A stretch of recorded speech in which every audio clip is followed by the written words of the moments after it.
Hello everyone and welcome to this messy Buffy video. I thought I was going to do like a cute little Q&A at the beginning of my season 2 episode 1 reaction, talking about season 1 and any questions that you guys had. And then you guys were like, wait a minute, we need rankings. And I was like, oh yeah, we do. And then you were like, no, not just character rankings. We need villain rankings too. And I was like, oh yeah, of course. And then you guys, no, that's not it.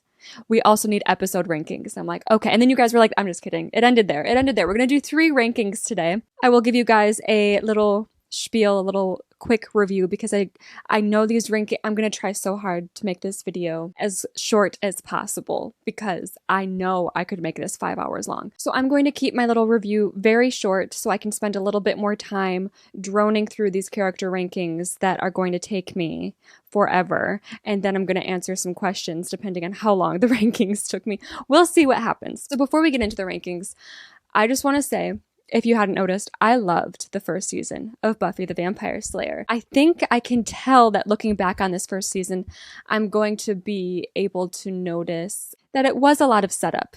Right now, it did feel cohesive and complete, I would say, in what it's given, but based on how highly praised it is, I do think that when I look back on this first season, I'm going to appreciate it more for the little seeds it planted and the setup it gave in our characters and what will go on to become their character development. And that is at least what I'm hoping for. I did not mind the Monster of the Week format. I thought it was really fun. I think it's good to keep as a first season thing. I'm not saying like going forward that I'm hoping there's not any type of Monster of the Week type of episodes. That's not it at all. But I do want to go into these next seasons, hopefully seeing more of a consistent arc in our villains and how they interact with our characters from episode to episode. I'm hoping to see more finite character development that matters. And when I say that matters, it's not like the character development that we got in the first season doesn't matter.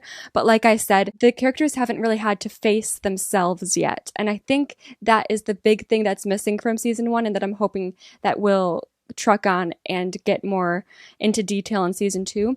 We learned a lot about our characters. I would say specifically our main 3 characters. They are a bit archetyped at this point in their adventure with Buffy, but there's so many little seeds that have been placed inside of them throughout this first season that I'm not worried about them staying archetyped. I'm thinking and hoping that they will continue to grow as people as time goes on, and I am happy that the show is taking its time with that because I don't know, I would say Cordelia actually, for an example, I think is a perfect example for what I'm trying to say. They could have given her this whole character arc in this whole first season, and it would have probably been great. They could have started her off as like the classic cheerleader, popular girl, queen of prom type of character, mean, out of everyone's league, thinks she's the best thing ever, right? We started and ended the season with her having that mindset. But what is really cool is that there were moments where we broke through it. And I think we're going to keep breaking away at her character, and when her character arc does slowly start to build into something bigger, hopefully, I think it's just going to be that much more rewarding when we do see some real changes happening in her. You guys, I'm hoping that changes happen in all these characters because I hear nothing but how great the character development is in this show, and that is why I'm watching. So I'm hoping Cordelia is a really good example for what I hope to see going forward. I would say for the main 3 characters, I would say the same thing. Buffy is the most well-developed character in my mind from this first season, and I am very interested to see where they're going to take her character because they've done really well with her already. Willow and Xander, I do want to see a lot more coming from them and their character development in the future seasons. Willow is still a bit...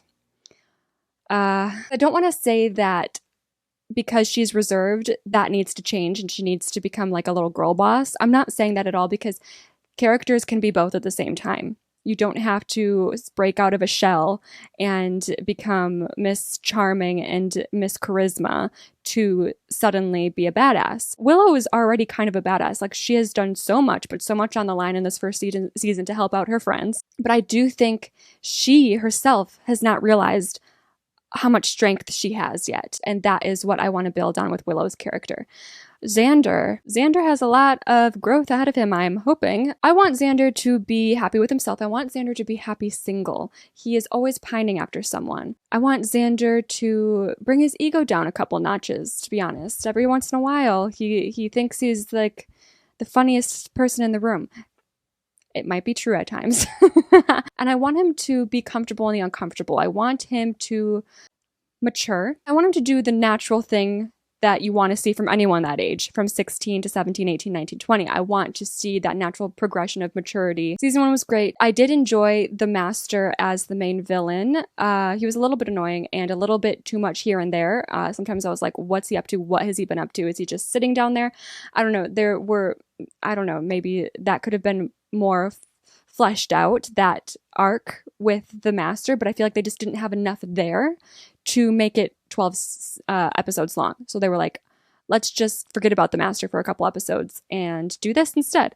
And I'm like, okay, well, the Master is the main villain of this season, so I love that we have Monster of the Week, but also what's he been up to? What's he plotting?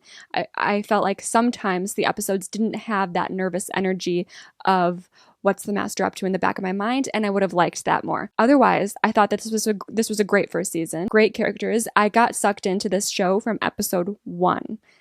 That is rare. You know, based on my reactions and my post commentary on the episodes, how I feel about season 1. So I really want to spend most of this video getting into these rankings and your questions. We're going to start off with the Buffy characters season 1 ranking. I made these tier lists myself, which is why we have just names here instead of pictures, because I just don't want to take, even if I put in Buffy season 1 and go to images, I don't want to chance anything popping up that I don't want to see, and it's a spoiler. So these are the tiers that I made. We have icon status. Icon status, best of the best. Icon status, I idolize you. I think you are incredible, and I cannot wait to see more of you. Then we have love you. I don't idolize you, but I do love you sincerely, and I hope to see more of you. Next up is you're cute.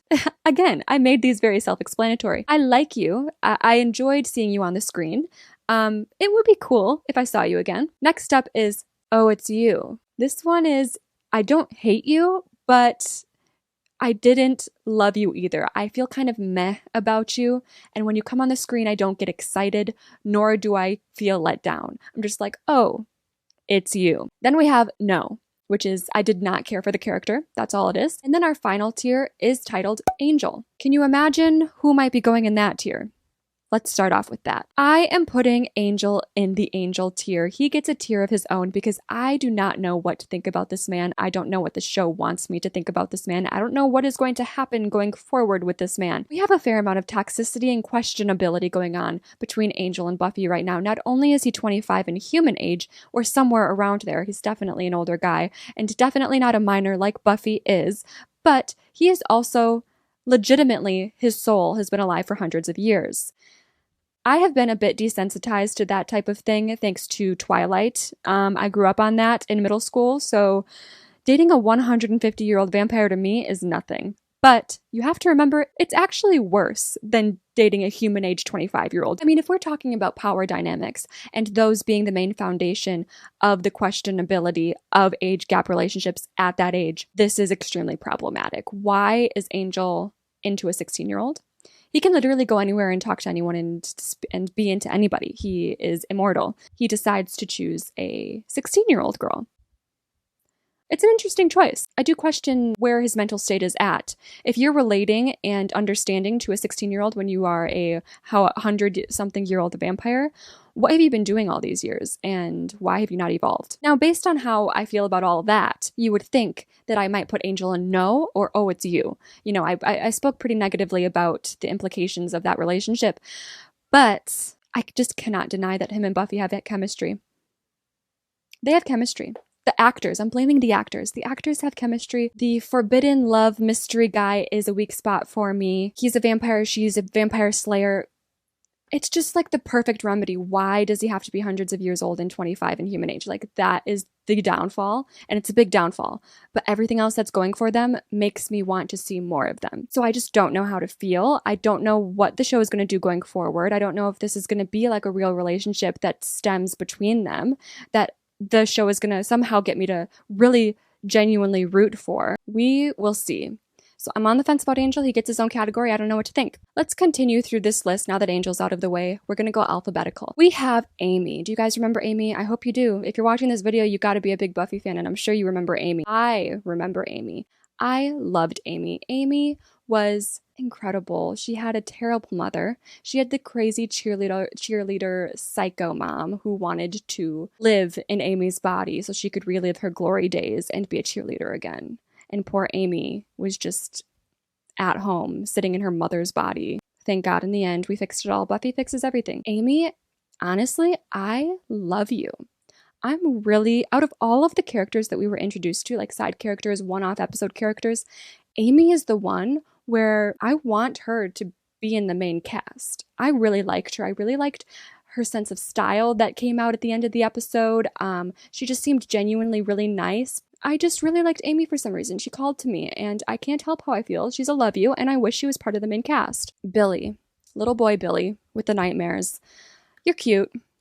You're cute. I enjoyed that episode a lot. I really empathized with Billy and his real-life trauma getting demonized into this physical monster, reflecting that of his coach, his Little League coach. He was a little stale.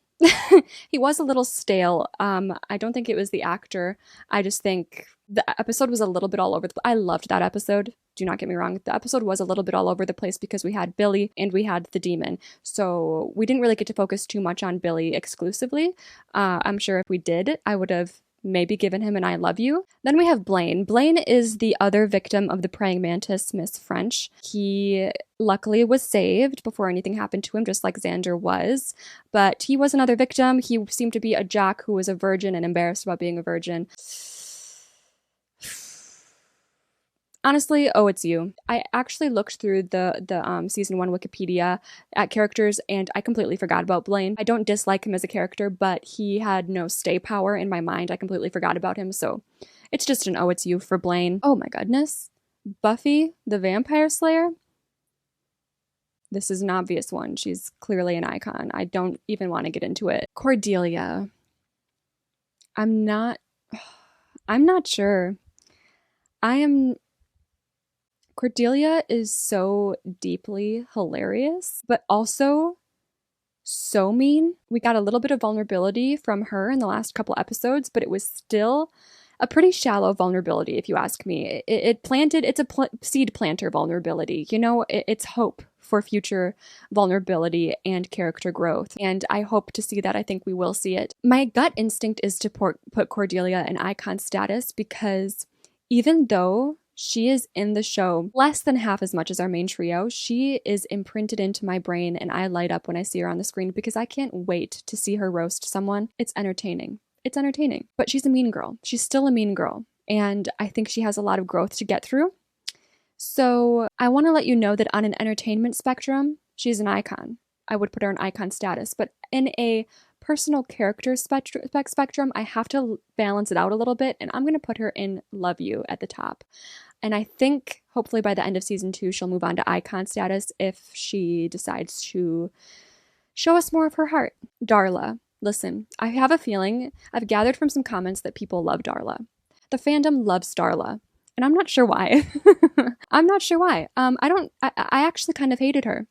She didn't stick in my memory from earlier episodes. I actually thought she was new to the season when she came in and was eventually killed all in one episode in the Angel episode. I thought she was new. She just didn't stick out to me from the first couple times we saw her. And then when we did see her in the Angel episode, she was like a really, really awful villain, like really awful. And we didn't get enough of her own backstory or motive for me to warrant and enjoy the awfulness to the degree that I think maybe we were meant to. Honestly, don't kill me. Don't kill me.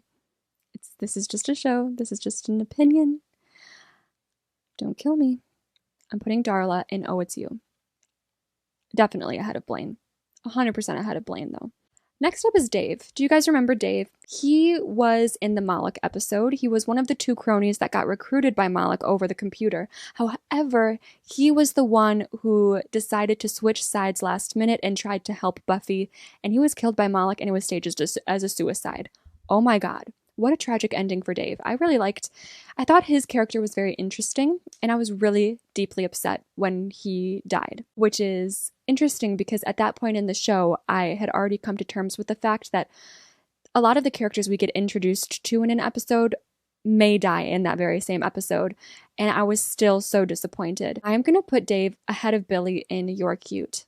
I thought he was a great character. Now, Fritz, on the other hand, was the other side of the coin in that episode. He was the boy who was also taken in by Moloch over the computer. However, he really enjoyed being that terrible person and working for a demon. He enjoyed that thoroughly, and I was happy to see him die at Moloch's hands, no less. Like, lesson learned. I'm gonna put Fritz in no. I hated him deeply. And I wasn't even entertained by him. He just was a terrible person. Giles. I feel like a lot of people might put Giles in icon status, but he's not there for me yet. I'm going to put him at... Oh. Cordelia is more entertaining. It's hard to decide how to rank characters. Like, do I want to rank them as... How entertaining are they? How excited am I to see them in a scene versus them like as a genuine character in person and their heart and their brain and what they bring to the show and to the plot. Because Giles clearly brings so much to the show. He is so important to Buffy. Buffy would not be successful without him, and I'm hoping to see their relationship grow more and more over the seasons. I'm hoping to see Giles loosen up a bit over the seasons as well, and I think that when he does, when he chills out and when he lets us see him as a person rather than a book, a walking book, that's when he's going to move up to icon status. Hank is Buffy's dad. I know that he didn't actually say those traumatic words that happened in that nightmare when he was sitting Buffy down on the bench and telling her she was just like the worst child he could have ever asked for. It sticks with me though. And the real him has a lot of making up to do.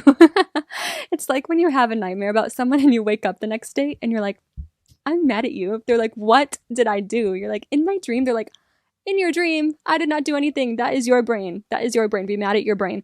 That's the situation happening right now. Hank only showed up for that one episode. I still can't. Is he a good dad? Like, is he? He did show up. He said he was going to show up. He did.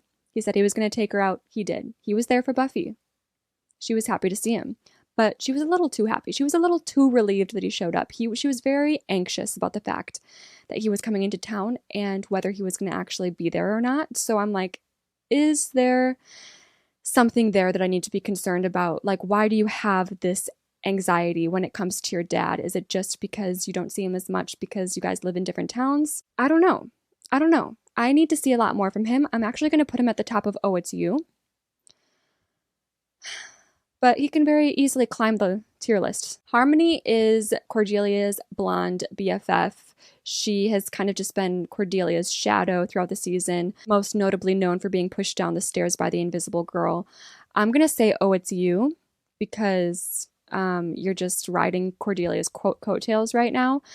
I'm going to put her, though, above Hank because, like, you're best friends with Cordelia. I have faith that you could give more to us in coming seasons. The hyena high schoolers, you know, that pack of bullies that ate the principal? Yeah, them. I'm gonna say no. Actually, they're above Fritz. Fritz is worse than them. But I'm still gonna put them at no because I was genuinely just annoyed with them throughout the whole episode. They were the type of bully that was not clever. They were like stupid bullies. They were just like, I'm going to steal your lunch money bullies, and that's boring, so get away. Miss Jenny Calendar, I guess she is going to be becoming more prominent in the series as it goes on from what I've gathered. I'm not particularly excited about it, but I'm not mad about it either. Jenny Calendar, I'm going to put her in You're Cute behind Dave because, you know, I appreciate her help. She has promise. She does have promise. She's had a couple lines where I'm like, ooh, there's some spice there behind those blazers. Jesse, our boy, who was part of our main cast in the first 2 episodes, just kidding, he died. That was a shock. And I'm going to put Jesse Do I put him in? No, I'm not. For a second, I was going to put him in icon status just for the pure shock that he died, but I'm not going to do that. Actually, I lied. I'm going to put him behind Cordelia in Love You, because from what I remember of his character, he wasn't my favorite, and I was hoping for, right off the bat, I was like, oh, we need some character growth out of this one. But he made for some great entertainment, and I think, he fooled everyone. I really thought he was going to be part of the main cast, and I appreciate that type of twist. So thank you, Jesse, for delivering it. And Joyce.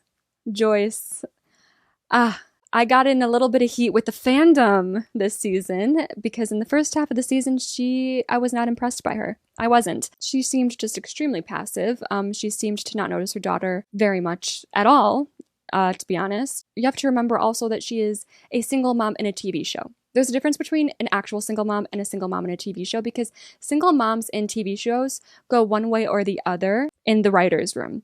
They either become one of your favorite people and you want them to be your mom, or they're just extremely absent and they're just there in the show in the background, and their character just goes more and more downhill as time goes on. And in the first half of the season, I couldn't tell what the writers were going to do with her, because based on what we saw of her, it really could have gone both ways for me. So I was very careful when I watched her character interact specifically with Buffy. But in the second half of the season, she really turned around. I really appreciated that. I have hope for her character going forward. I'm a little bit spoiled by you guys because of your intense love for Joyce. I do understand that she's going to get better from here. So I'm going to put Joyce at the top of your cute, though. I'm not going to give in to peer pressure and put her higher than that, because she still has a lot of growth to do in my eyes as a character and as a mom. Luke's a no for me, even below Fritz, because he was just kind of boring. He was just kind of like tough man muscle vampire guy in those first couple episodes, and I felt nothing when he died. And when I say nothing, I mean genuinely nothing. I did not feel sad or excited. I did not feel relieved. I knew he was going to die because he's just that kind of character. And when he died, I felt nothing. Morgan. Okay, Morgan. Morgan is our ventriloquist boy who is carrying around Sid, a demon hunter or whatever. I forget the official jargon for what Sid was, but I think demon hunter, you know what I mean. So anyways, Morgan is definitely, honestly, an Oh It's You character for me.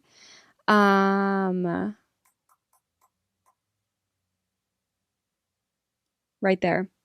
Morgan, I felt really nothing for you. Sid was much more interesting than you were, and he stole the show from you, so I guess it's not your fault, but you're gonna go there. Owen. Oh my god, I almost forgot about Owen. He is that random guy. I forget which episode it was in. Maybe when I see the titles, I will remember, but he's the guy that Buffy had a shut and done case love interest moment with.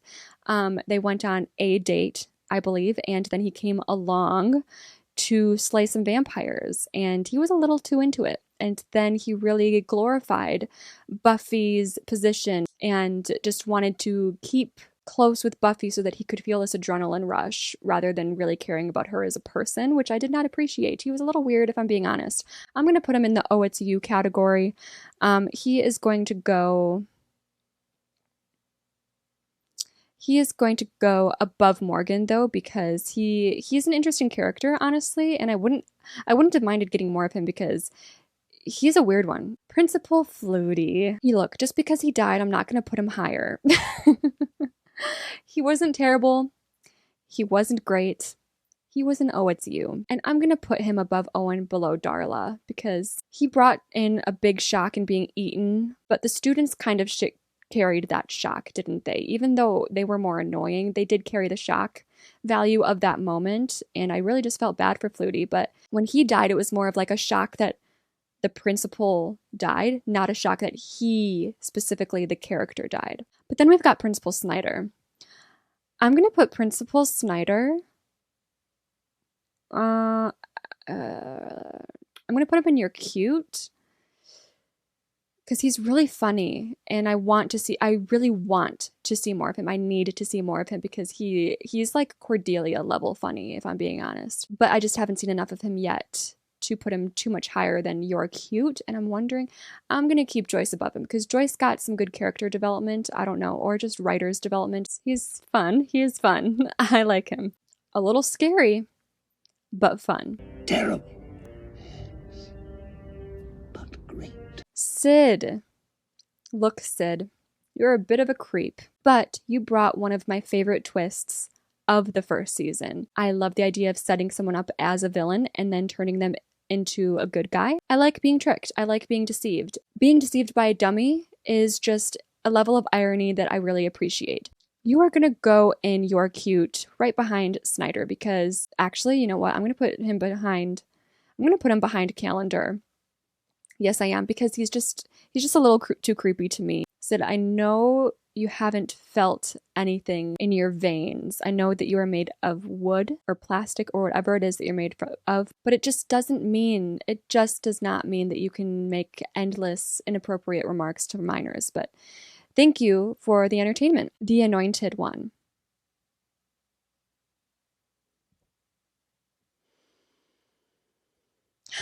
Honestly, the best thing the Anointed One did for me was that reveal at the end of that one episode where we found out that the actual Anointed One was a child. That was shocking. That's a child. And that's an ugly, pimply bitch. That was one of my favorite cliffhangers of the season. My favorites ends to an episode in the season. So I appreciate the Anointed One for that. But beyond that, he literally did nothing. He provided a purpose in fulfilling the prophecy that needed to happen at the end of the season, but his purpose was lame. Like, he really just walked up to Buffy, who knew who he was and what he was doing there, was like, let's go, brought her, and that was it. All of that for that, you know what I mean? So I'm going to put the Anointed One in Oh, It's You, and he is going to go, honestly, but right there. He's going to go right there. The Master. Which, thank you guys for clearing that up for me. I thought that the Master was literally the master of vampires of the world. The whole season, I thought that. So thank you for clearing that up, that he is only self-titling himself the Master and he's not legitimately the Master. That was confusing to me, and I'm happy that got cleared up. Especially because I was like, if this is the Master of all vampires, how are the villains going to beat him out in terms of stakes from here? Stakes. No pun intended. You know, I think he was a good season 1 villain. I think he came and did what he needed to do. I'm going to put him at the very bottom of You're Cute. Because he did just enough to keep my attention. He had some great one-liners. He had some great dialogue and monologues. But as a villain, I am hoping for much more in future seasons. Willow. Willow is icon status. She is behind Buffy for me, but she's icon status. I love Willow. I cherish Willow. I want to be Willow's best friend, and she has so much room for character development. It makes me so excited to watch her going forward. And honestly, if her character development is handled as it should be, they give her the justice that she deserves as a character, she has the potential of beating out Buffy in future character rankings. Xander. Xander is interesting. I feel like there's a lot of people who enjoy Xander and enjoy his genuine teenage boyness and appreciate his humor, because he does have a good amount of humor is added to the show from Xander. But then there's also people who are like, no, Xander is just annoying. That's all it is.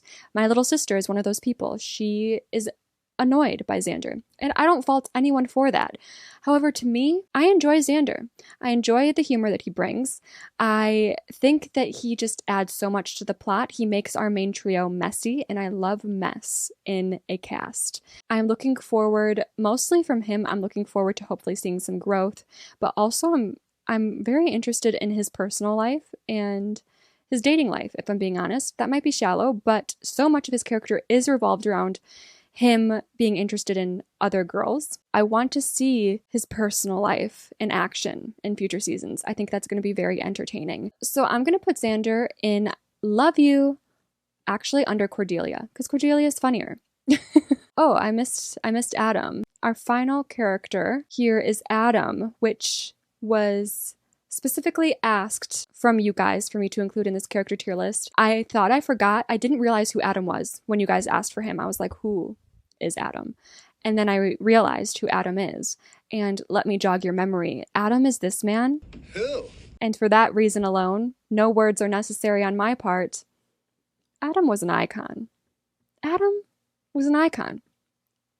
And that's all there is to it. So this is my official character ranking after watching Buffy season 1. I am hoping to do a video like this after each season wraps, and I'm excited to see how these characters might move around in the tier list. Whether Angel ever manages to get out of his own category, that'll be interesting to see. Please do let me know your thoughts on my tier list. Feel free to gossip about me and my placement of these characters amongst yourselves down below in the comments, but make sure that you put spoiler and do spaces so that I don't see those comments, but go for it. We are going to move on to season 1 Buffy the Vampire Slayer Monsters ranking. We have the same categories for this one, except obviously there's no Angel category, and we'll just get right into it. So first we have Catherine. Catherine was the psycho mom, the cheerleader psycho mom. And honest to God, I have to put her in icon status because she was just one of my favorite villains. Like, the villain arc is really what drove that episode for me. The idea of a mother so badly wanting to relive her glory days, be young again, be a cheerleader again, it hits close to home in real life. Like, I feel like if it were really possible to do magic and take over your daughter's body, there's way too many moms in this world who would take that prospect up. This episode really called out the toxic side of pageant moms, and I was thoroughly entertained and terrified. I love a strong motive, and this was one of the strongest motives that I saw in this first season as far as villains went, and for that I'm appreciative, and I thought Catherine was a great villain. Darla is an Oh It's You. I decided to include Darla both in the Buffy Monsters and character category right along with the Master because they were a bit more important. I'm going to put her in Oh It's You for the reasons I mentioned before. Then we have Marcy. Marcy's the invisible girl. She was never noticed in school, and so she literally turned invisible. The twist at the end of that episode, I think it was my favorite. It was my favorite twist of the whole season. Number 1 favorite twist of the whole season. It beat the reveal that Angel was a vampire, if I'm being honest. I love the idea that the FBI is tuned into the supernatural and that they're just going around the country finding all of these forgotten teenagers, or, you know, they could be any age, these forgotten people who have literally turned invisible because no one cares about them, turn them into hitmen and hitwomen for the FBI.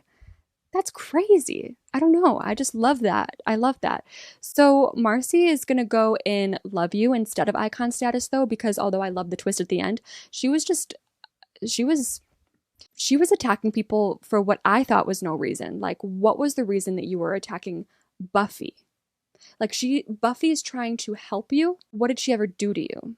You know that she is the Slayer and she's got issues that she needs to be dealing with. How are you faulting her for not noticing you? Also, she literally tried to attack a teacher because the teacher didn't call on her when she raised her hand. She is... Love you, but get it together, girl. Miss French is a no for me. I just can't bring myself to put a predator any higher than that. I was shocked by this episode. It brought the shock value. I thought it was clever that the praying mantis monster was also preying on children. That's a clever twist. That's funny. So funny. Yeah, she made me deeply uncomfortable. It's a no for me. Malik. Malik had so much potential at the start of the episode. That was my favorite opening of all of the Buffy episodes in season 1, was going back to the whatever hundreds, maybe 1400s, where Malik was in physical form, and he was known as the Corruptor. Very clever that they then turned him into a computer demon where, you know, corrupt files is a common thing, and he was corrupting people through the screen, getting people to join his little cult and bring him back to life, and then he turned into a robot, and that's where it went downhill for me. I appreciate the camp. I do appreciate the camp. But I think that a lot of the show, what I appreciate about the camp in this show is it feels self-aware. When it came to the robot, it felt to me that the show wasn't self-aware that that was camp, but it is. And I think that just comes down to the special effects that were available to them as a low-budget show in the 90s. And that's okay. But Malik, I'm going to say you're cute because I thought that you were a really clever villain. I thought you had an interesting storyline. And the only thing that brought you down was me having to physically see you turn into a robot. Oh, random demon.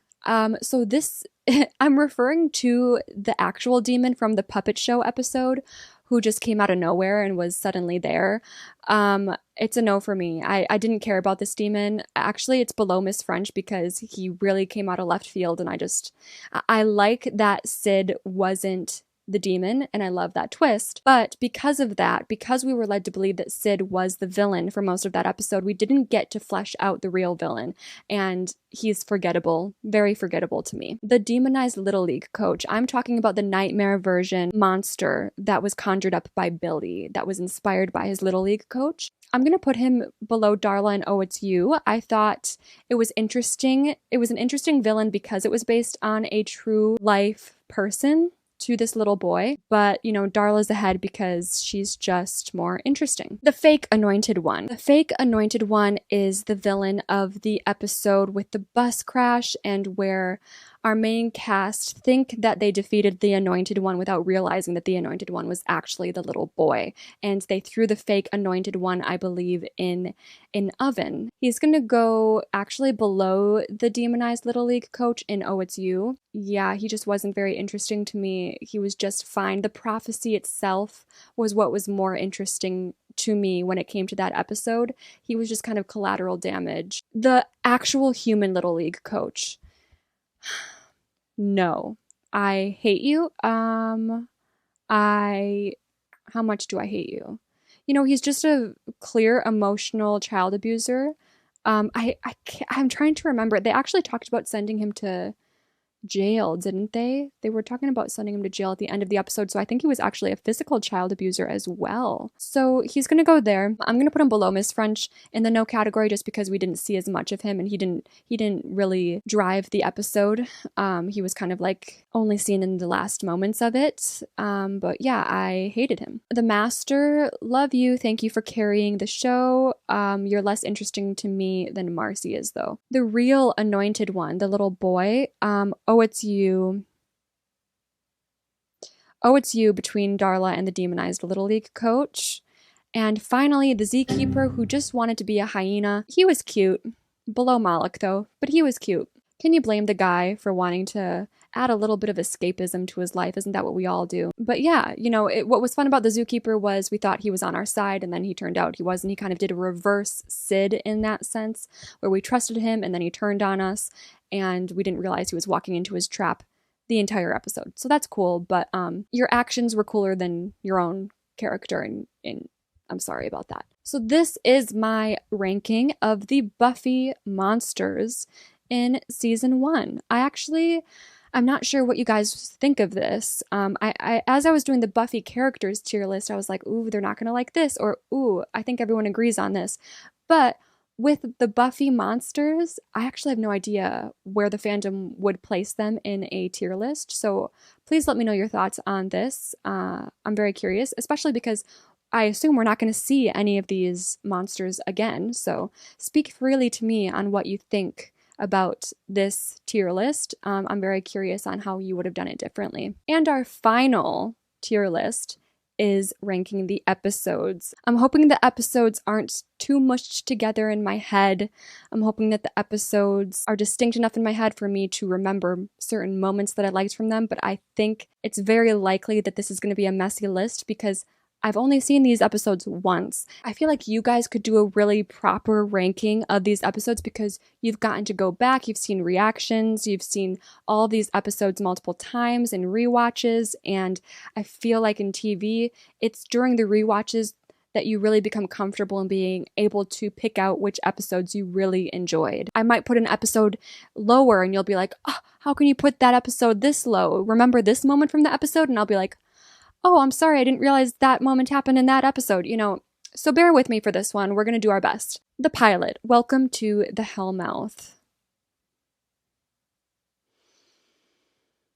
I'm going to put her in Love You. I think it was a strong pilot. I think it was a strong start to the show. I remember right off the bat knowing that I was going to love this show based on the pilot. I thought it gave us a really great introduction to the characters. It gave us just enough information on the supernatural world without overwhelming us. I think it was a really well-balanced pilot, so I'm going to put it in Love You. These are all out of order. Should I just go down the line? I'll go down the line. by number.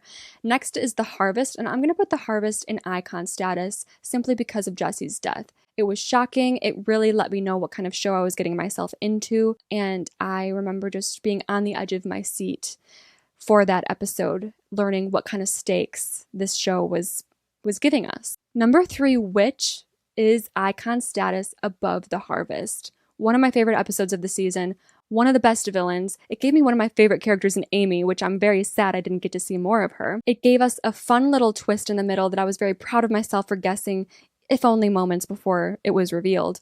But it was just an all-around, well-rounded, great episode. Number 4, Teacher's Pet, is an Oh, It's You.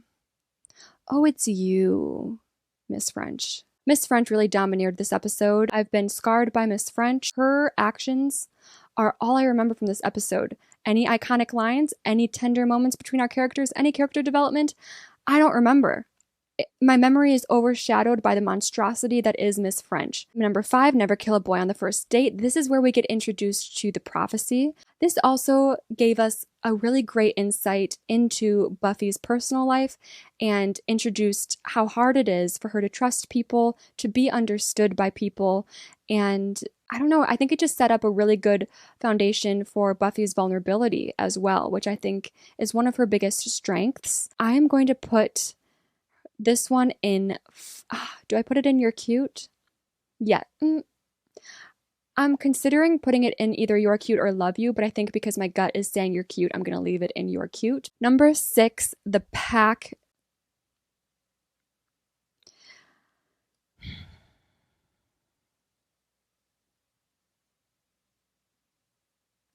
The Pack is an Oh, It's You, and it's actually worse to me than Teacher's Pet, simply because those hyena high schoolers annoyed the crap out of me. 7 is Angel. I'm gonna put Angel in Love You, right under Hellmouth.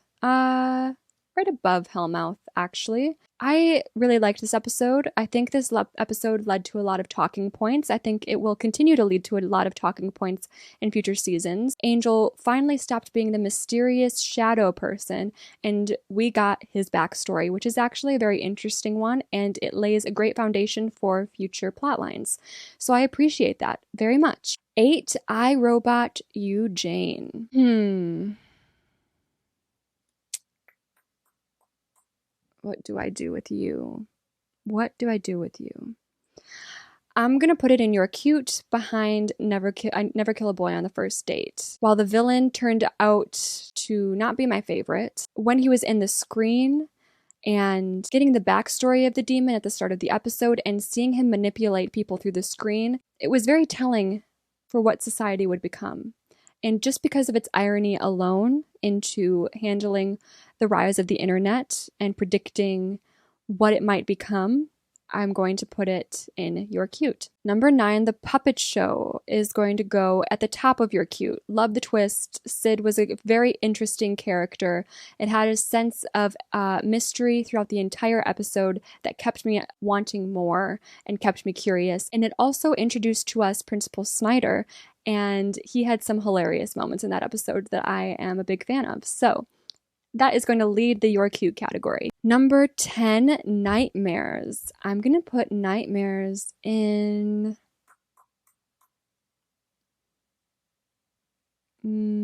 Actually, I'm going to put Nightmares in I Love You ahead of Welcome to the Hellmouth. Not because of the villain, not because of Billy, but because we got to see what our main cast's worst nightmares were.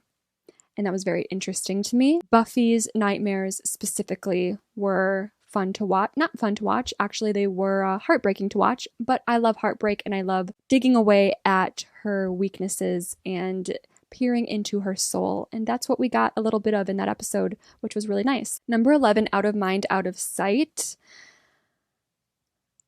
I'm actually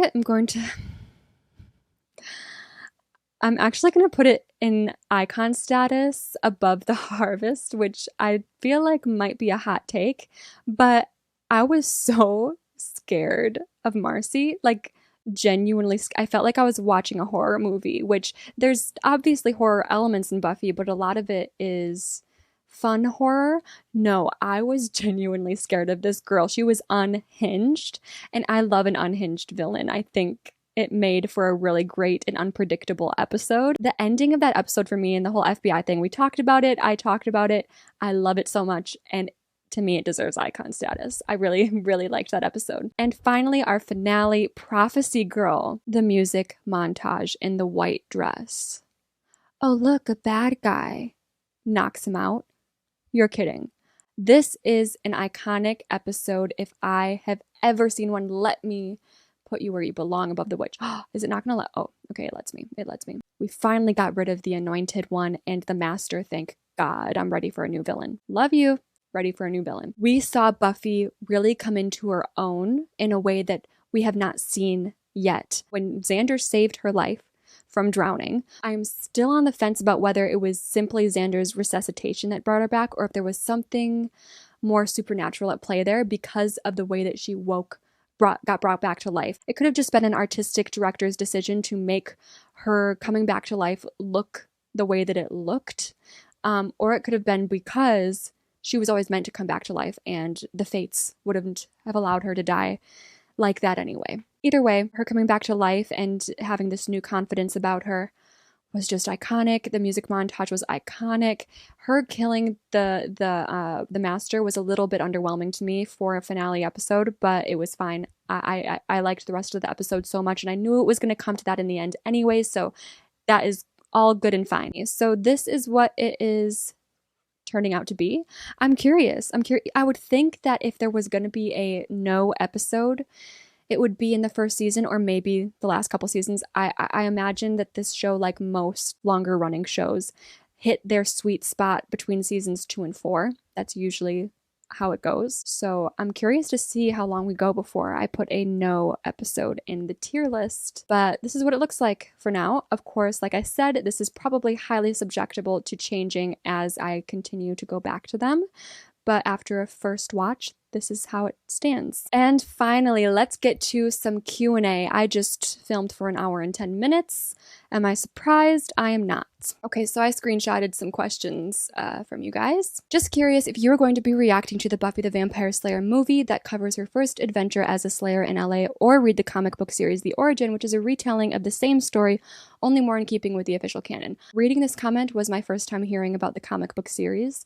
I probably won't read, maybe, I never say never, but the comic book series is not currently on my list of things to do. As I become more of a Buffy stan, that's definitely something that I'm happy to know about and I might look into in the future. As far as the movie, the Buffy the Vampire Slayer movie, I was considering putting it up on a poll on Patreon to see if they would want that, because on Patreon I do a exclusive movie reaction every month. We vote on a poll every month to see what movie it will be.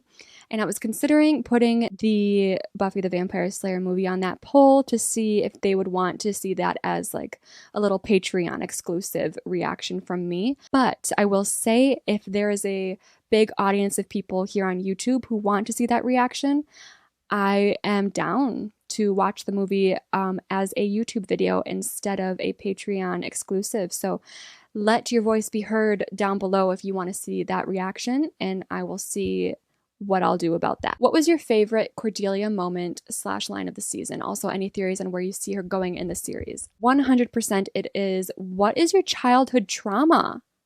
She said it just like that. What is your childhood trauma? Like, she was concerned. I'm sure there was more that I loved, maybe even more, but that's the one that has stuck with me. And then also any theories, I see her, I think when you have a character like Cordelia, all there is potential. I see her potential for growth being great, and I hope that it is. I hope that we see her join the main cast, our main trio. I hope to see her become a genuine friend of not only Buffy, but also Willow and even Xander. I want to see her stop caring what others think of her. Oh my gosh, this person left so many questions and is past my bedtime, but we're going to truck through it. Now that Buffy rejected him, whom do you think Xander will try to start a romance with? Yeah, I think he is still... We would love a single boy confidence era from him coming up now that he was rejected by Buffy. He really genuinely liked her, so I was kind of hoping that after that type of rejection he would try to just be happy on his own and not immediately start fawning over someone new. If he does, I, I don't think, based on how it's going with him and Willow, which by the way, people are like, why do you ship Willow and Xander? What's up with that? Why would, he's not interested. Like, stop. Listen, it's a TV show. It's fun to ship characters. If I want to ship Angel and the Master, I'm going to do that. Let me ship who I want to ship. And I love the childhood friends to lovers trope. There's so much that can be done with that. So yes, I do ship Xander and Willow, and I still do. However, based on how things went with them in season 1, I don't see that happening anytime soon. I think he's going to make a pit stop somewhere else before they give things a try. If they do give things a try, I'm not sure. What are his options as far as who's... There's Harmony, and there's Cordelia, and there's Willow. Am I missing anyone else? I assume he's straight, like most men in 90s media were, unless they're immediately thrown in your face as the gay best friend. That's interesting. I wonder if Buffy will get into any LGBTQ characters or plot lines. Anyways, I don't know. I really just want him to be single. I think his next romance is just going to be some new girl that we've never met before, and I think it's just going to be like introduced to us as, hey, this is my girlfriend, and then Buffy and Willow are going to be like, what? And it's going to be like, new girl intrudes on the friend group, and it's going to be a whole thing. I don't know. That's my guess there. Who or what do you think the main villain of the next season will be? I have no idea. I imagine it's going to be a completely different person, random person. I'm going to guess a vampire, maybe a demon, because that's two different things. It would be really cool. We've not really gotten into demons yet in the show, actually. So the obvious answer is a new vampire who wants to like take over the world. That's a pretty standard villain when it comes to, or like a guess. That's a pretty standard guess for a villain when it comes to this show. But actually, I'm hoping it's a demon, like underworld vibes. Do you believe Joyce will ever find out about Buffy's secret superhero calling? Yes, I do. Yes. But I think it's going to be like a mid-show big deal type of thing. I think that's going to be like a season 3 or season 4. Probably maybe even season 4, season 5 type of thing. What do you think of the principal? Do you have any predictions where his character may end up? Like I said, I think he's hilarious. As far as where his character may end up, he's just a hater, and I kind of hope he stays that way because that's what makes him funny. I think it'd be kind of funny if he ended up turning into like a full-on villain, because we've not had a really funny villain before, and he could be a funny villain. Are there any characters not in the main cast you would like to see again in season 2, heroes or villains? Oh, let me see. Let me go back. Like I said, I love Amy. So I don't think she's going to come back, but I'd love to see her again. I'm not really attached to anyone outside of the main cast, though, to be honest. So no, other than Amy, not really. And villains, let me see. Actually, it would be cool for Catherine to break out of that trophy, that cheerleader trophy that she's trapped in, and come back with even more of a vengeance because she's just such a good villain. So I would love to see her come back as a villain, to be honest. The rest, I don't really care for them to come back. Imagine if Principal Flutie did become a villain and he found out about the supernatural, because he's tuned in. He's new to town, and he is tuned into the fact that there's an unusual amount of violence and murder and suicide and blah, blah, blah in this town. So what if he gets tuned into the supernatural world and he becomes a villain, and he frees Catherine, the mom, from the cheerleader statue trophy thing. And then they work together. I swear to God, that's such a good theory. I should be a writer for Buffy. What are the most devastating things you think could happen to our characters throughout season 2 or the series? I think loved ones will die. And I think grief is probably sadly, going to become something that our main cast is going to have to deal with much too young. Someone in our main cast might turn into a vampire. That is one of my hopes. I think that would be devastating and a great plot line. Just based on what you know from season 1 with all its perks and drawbacks, if the current Slayer was killed or died, would you embrace the calling, or like Buffy, would you try and run from or deny it if you were the next chosen? Okay, so so I think I know what you're trying to ask, and I think it's an interesting question if I'm reading this right. Basically, if I was the Slayer, if I was Buffy, and I found out there was a prophecy that was saying I would be killed or I was about to die, would I run or would I face that prophecy?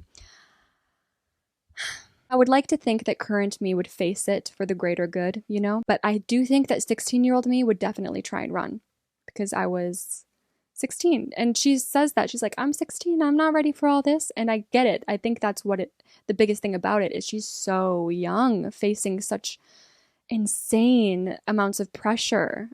So honestly, I think I would have ran at 16. I think in addition to reviewing the season, make a prediction for season 2. Who do you see as being the main villain in season 2? I talked about that. I'm hoping it's a demon, underworld vibes. Will it be someone we've been introduced to, or will it be someone new? I think it will be someone new. And what do you see for romances in season 2? Who might find a love interest, lose a love interest? Does anyone have a love? Oh, I guess Cordelia has a love interest. I see Calendar and Giles hitting it off, getting together. She made like a comment about her piercings and how she doesn't just have them in her ears to him. And that is definitely spicier than just classic coworker talk. So I see them being a thing. I don't know how serious it'll be. Giles doesn't seem to be the type of person to waste time on someone he doesn't really care about or see a relationship, see it going somewhere. You know, he's a busy man. So I think if they do get together, it's going to turn into something serious. As far as romance, Buffy, I think Buffy is going to start season 2 and end season 2 single because of how Buffy's character ended season 1 in her really coming into her own and accepting her role as the Slayer. I think and kind of hope that season 2 doesn't harp too much on her personal life. I think it's an important thing to eventually get into. I think it's an important thing for her to explore. But in the end, I want season 2 and her character's plot to be more about her and herself and her as the Slayer rather than her as the Slayer trying to balance a love life. I think that's more of a season 3, not even 4, not 4. I wouldn't wait that long. I think that's more of a season 3 thing for Buffy. I think Xander is going to get a girlfriend in season 2. I don't think it's going to be serious. I think Willow is going to get a boyfriend in season 2, and I think it is going to be serious. I hope to God that Cordelia dumps her stupid boyfriend that we've seen 2 seconds of. I swear she called him 2 different names in the last 2 episodes, unless I'm out of my mind. I don't know. I think Cordelia is going to have some, stereotypical mean jock boyfriend that she has now, that she went to the dance with. I think they're going to be together at the start of season 2. I think they're going to break up. And I'm kind of hoping that we get insight into that relationship. And I'm hoping that the breakup is something that moves her toward taking more steps to care about who she spends her time with rather than looking cool and choosing people based on her popularity. And just general predictions for season 2. That is how I will end this video.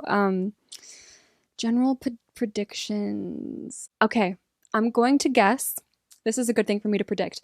I think we're going to have 1 or 2 hard-hitting deaths in season 2. I think Buffy's dad is going to die. I think he's a great season 2 death option because clearly she cares about him and clearly it would affect Buffy and it would do a lot to Buffy's character, which is what we're watching for. And I think that her dad dying would bring a good amount of trauma to Buffy and make her character even more interesting. I would love to see her process grief.